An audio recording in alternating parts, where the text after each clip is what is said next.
Proverbs 15:16-17 says, better a little with a fear of the Lord than great wealth with turmoil. Better a small serving of vegetables with love than a fattened calf with hatred.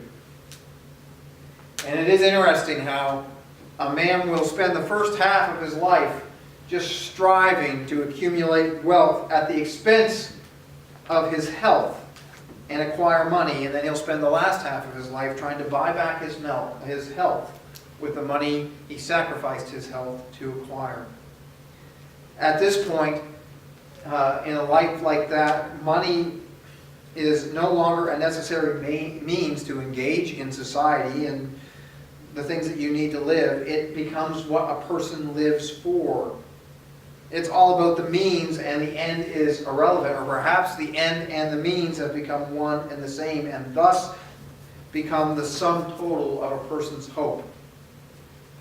If I had this much money, or once I can accumulate this kind of money, then my life will be worth living. But at the end of the day, you can't eat money, and you can't embrace money.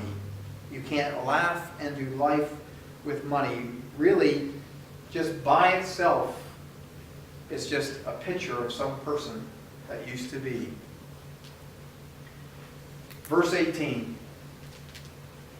This is what I've observed to be good, that it is appropriate for a person to eat, to drink, and to find satisfaction in their toilsome labor under the sun during the few days of life God has given them. For this is their lot.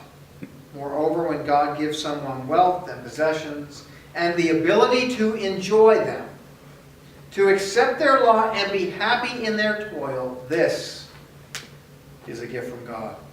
They seldom reflect on the days of their life because God keeps them occupied with gladness of heart. It is good to enjoy the labor that the Lord has set before us, and it is a gift from Him to embrace and be fulfilled in the task that He has set before us, regardless of what it produces. Like in Philippians 4:12, where Paul says, I know what it is to be in need, and I know what it is to have plenty. I have learned the secret of being content, and contentness really is the secret. Being content in any and every situation, whether well-fed or hungry, whether living in plenty or in want. Indeed, the answers are to be found by turning to God in whatever it is, turning and putting our faith in the Lord and not in riches or wealth or what comes in this world. That our hope is in Christ and knowing Him, not in money or anything that this life affords. Ecclesiastes tells us that the answers to life are not found in the things of life, but that our hope is in Christ alone.